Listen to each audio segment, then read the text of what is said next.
Bonsoir à tous et merci de suivre le Journal du Soir sur RTI2, la chaîne la plus proche des populations, à la une de l'actualité.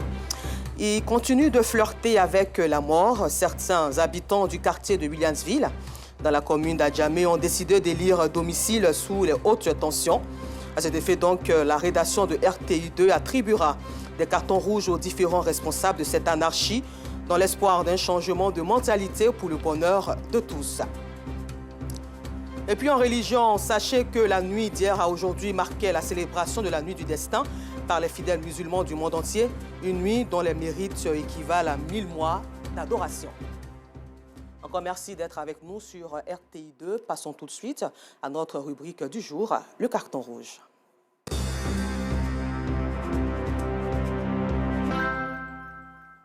Dans la commune d'Abidjan, les populations transforment de plus en plus les espaces sous les hautes tensions en lieu d'habitation.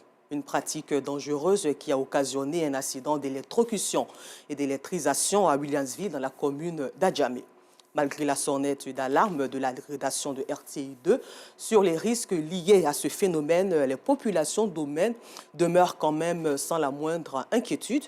Et pour le changement des mentalités avec Justin Kwasi, Pagasoro Kone de Madongi et Seydou Ouattara, allons tout de suite pour l'attribution des cartons rouges. Au quartier Williamsville-Simé, dans la commune d'Adjamé, une électrocution prévenant de ce poteau à haute tension a malheureusement fait un mort et 12 blessés graves. C'était le vendredi 14 avril dernier. Sekou Diarra-Souba, lui, a miraculeusement échappé à la mort. Son état reste tout de même critique. On jouait au comité, on a joué premier match. Les messieurs sont venus m'appeler, qui est venu les aider pour soulever Bacha. Il dit non, qu'ils sont carême. Il n'y a pas force. Il m'a demandé pardon. Donc il s'est venu là. Il a attrapé Ferry Bacha. Maintenant mon ami qui est décédé, lui il a attrapé au côté. Donc en soulevant, quand on a soulevé, il y avait un mot en haut de la Bacha. Donc ça a tiré le fil là. Et le fil s'est coupé puis c'est tombé sur nous. Donc le courant nous a jeté.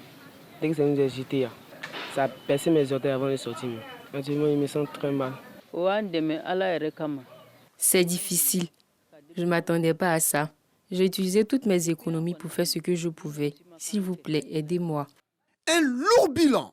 Et oui, un lourd bilan. Un mort et 12 blessés.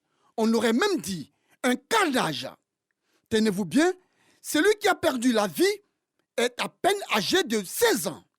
Et l'épreuve est terrible, insupportable, invivable pour le père de la victime. J'étais au travail, on m'a dit de rentrer urgemment. C'est arrivé sur les lieux, j'ai trouvé que le petit était vraiment à terre déjà. Il avait déjà rendu l'âme. Dire qu'on appelle au revoir à un enfant matin, vraiment pour aller au travail, on a ce soir et puis vraiment t'appeler et puis venir trouver que vraiment il a rendu l'âme comme ça. Vraiment, c'est pas facile. Ce que je peux dire vraiment, c'est de demander à tout un chacun de faire attention.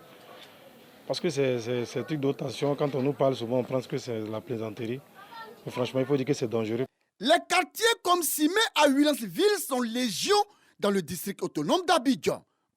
La commune de Cocody, pourtant réputée pour sa splendeur, sa beauté et son visage angélique, abrite aussi ce genre de quartier où les maisons foisonnent, bien malheureusement à proximité des lignes à haute tension. Souvenez-vous d'ailleurs que la rédaction de RTI2 avait attiré l'attention des autorités sur Kampala City, un sous-quartier de la commune de Cocody. Que dis-je, de la belle commune de Cocody.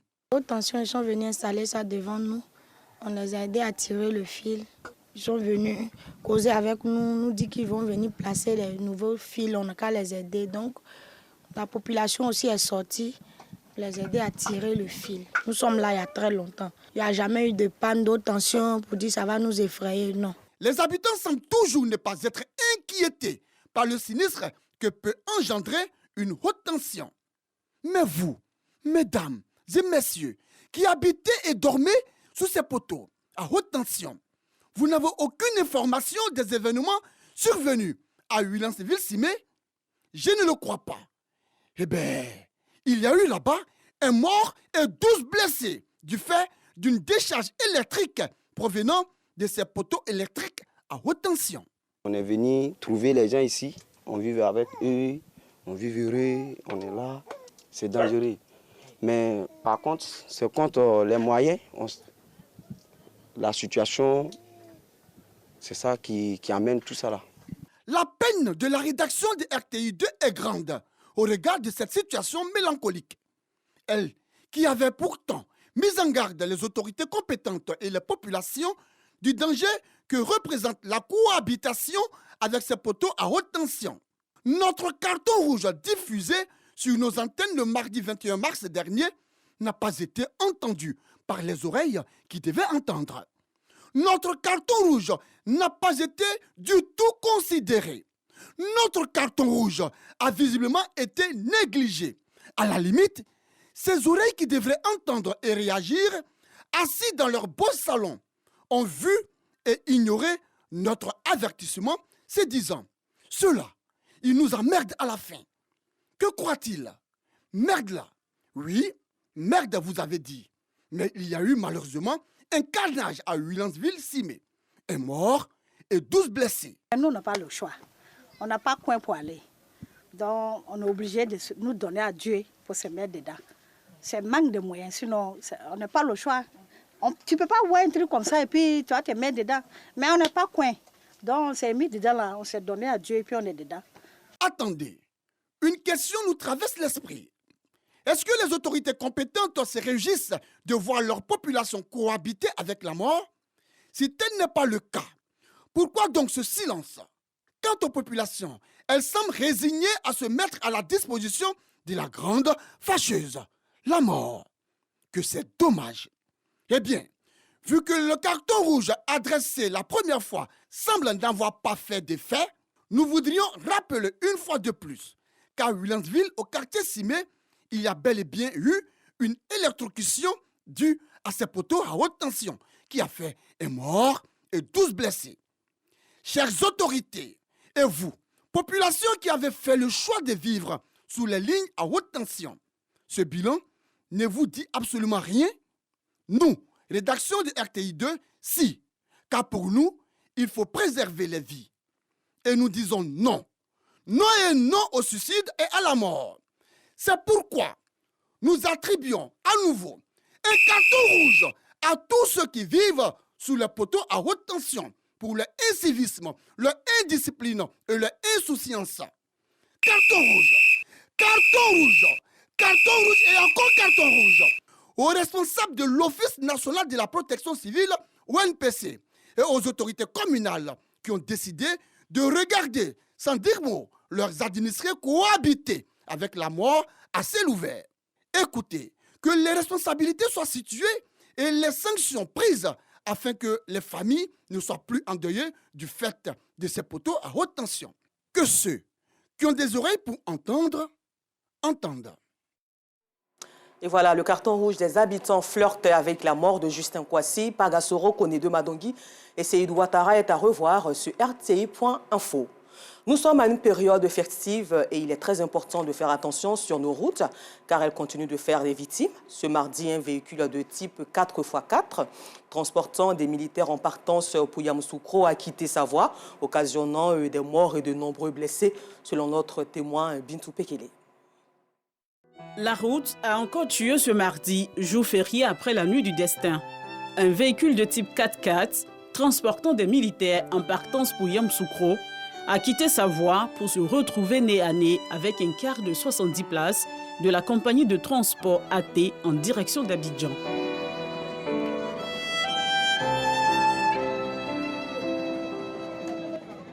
C'est suivi une collision frontale des deux véhicules entre Nzanoua et le poste à péage de Saint-Brogo sur l'autoroute du Nord, occasionnant des morts et des nombreux blessés.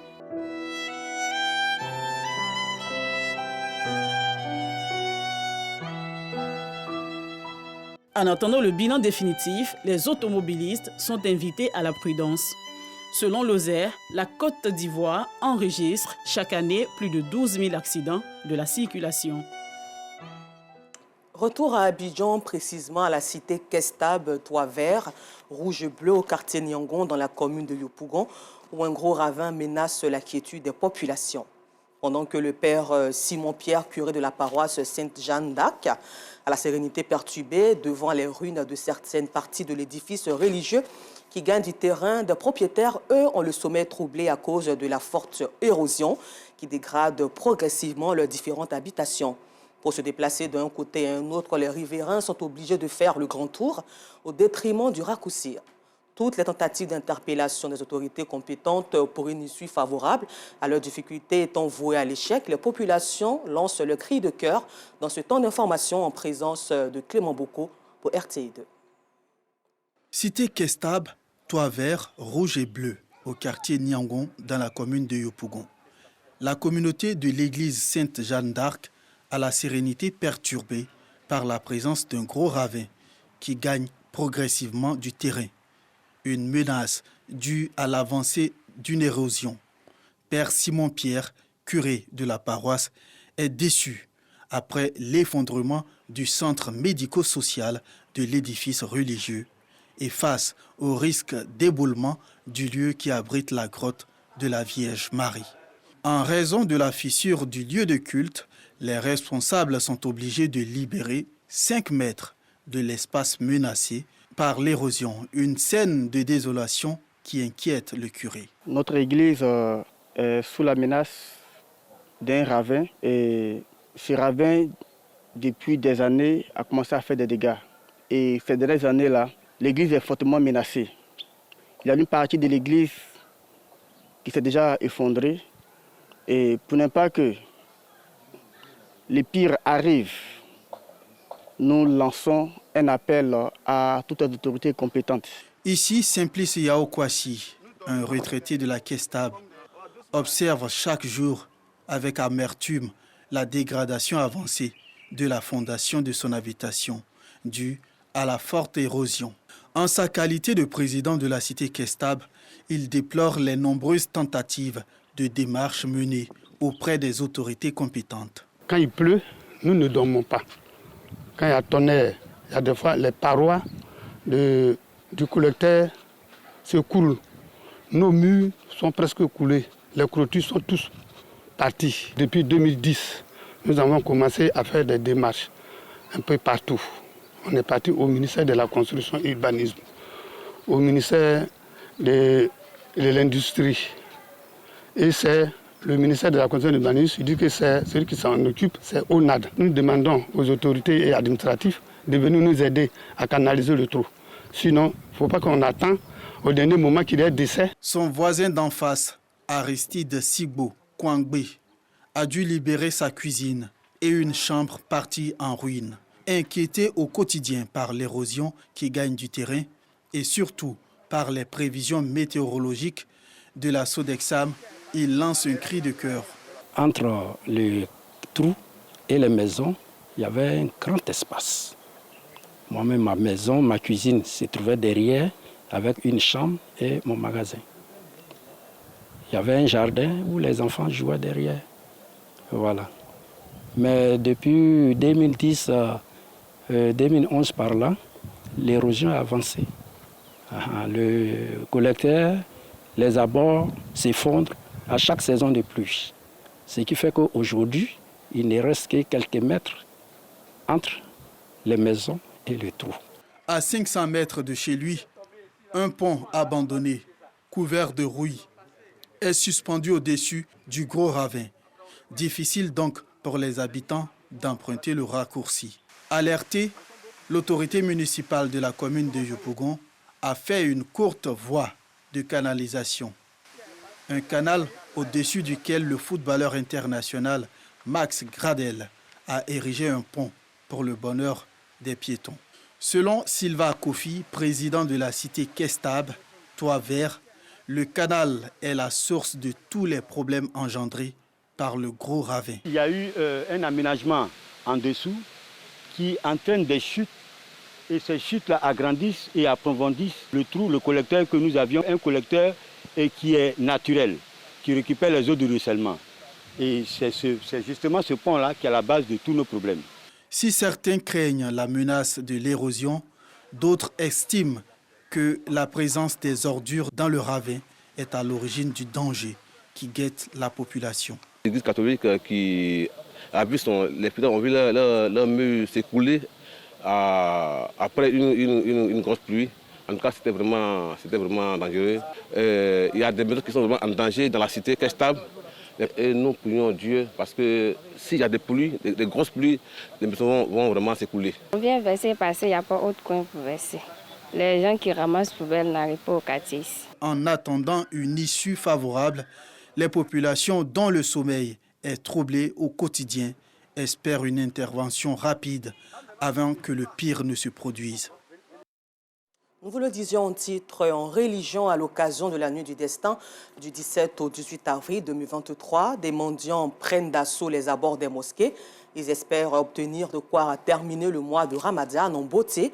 Est-ce une bonne pratique? Clément Boko a rencontré un imam pour éclairer notre lanterne.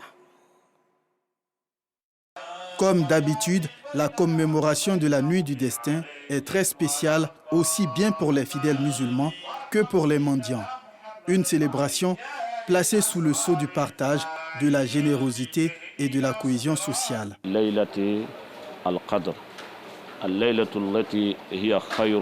venons donc de vivre la nuit du destin, qui est la nuit de la destinée. La nuit de la destinée dans laquelle nous avons fait toutes les bénédictions. Nous avons incité et loué, voire salué le courage que les parents ont eu à inciter les enfants et toutes les femmes également à adorer Allah subhanahu wa ta'ala. Alors donc, l'accent a été mis sur cela pour que, après même le mois de Ramadan, que cela continue. Ici, devant la grande mosquée de la Riviera Golf, la présence des mendiants est remarquable. Une bousculade attire l'attention de tous. Pour raison, chacun veut obtenir une part des dons faits aux indigents par les âmes de bonne volonté. Venu de Yopougon avec sa mère, le petit Séri a réussi à obtenir la somme de 5 000 francs. Sa mère également a obtenu ce même montant. De quoi subvenir aux besoins de la famille pendant la fête de Ramadan. On a eu un peu. On espère que les autres dons vont venir. Pour ce jeune homme, cette nuit du destin ne commence pas bien. Et pour cause. On est quitté chez nous, c'est parce qu'on n'a pas l'argent. On vient, d'habitude on nous donne. Aujourd'hui, on ne comprend pas, on nous enlève dans le rang. On ne sait pas ce qu'on a fait, qui est mauvais. Au ralentissement ou au stationnement d'un véhicule personnel, l'on se rue vers le propriétaire du véhicule pour espérer recevoir sa part du gâteau. Mais cela n'est pas toujours aisé. Junior, un ami de Séri en provenance également de Yopougon, l'a appris à ses dépens. Quand il vient, il gagne aussi, mais aujourd'hui, ici, il n'a pas gagné. Il y a fois que d'ici à quitter ici, il a gagné de l'argent. Est-il permis de mendier en islam? La réponse de ce guide religieux. La mendicité en général, l'islam n'encourage pas ça, sauf en cas de force majeure. Et en ce moment, l'islam demande seulement à ce que tu demandes le minimum qui puisse te soutenir à aller de l'avant. À part ça, tu reprends ta force et tu cherches un boulot pour pouvoir être indépendant. Celui qui tend la main est toujours esclave. Donc l'islam aussi n'encourage pas ça. Dans la nuit du 27e jour du mois de Ramadan, c'est l'affluence autour des mosquées chaque année. Cette nuit charnière pour les mendiants qui prennent d'assaut les abords des mosquées afin d'espérer terminer la période en beauté. Merci bien Clément Boko pour toutes ces précisions. Hors de chez nous, au Nigeria, sachez qu'une trentaine de civils ont été tués samedi lors d'une attaque de village par de présumés éleveurs Peuls dans une région de ce pays où les violences intercommunautaires entre bergers se disputant l'eau et des prairies sont fréquentes. Encore merci à vous de nous avoir suivis et bonne suite de programme sur RTI 2, la chaîne la plus proche des populations. Évitons la vitesse sur nos routes pour sauver des vies.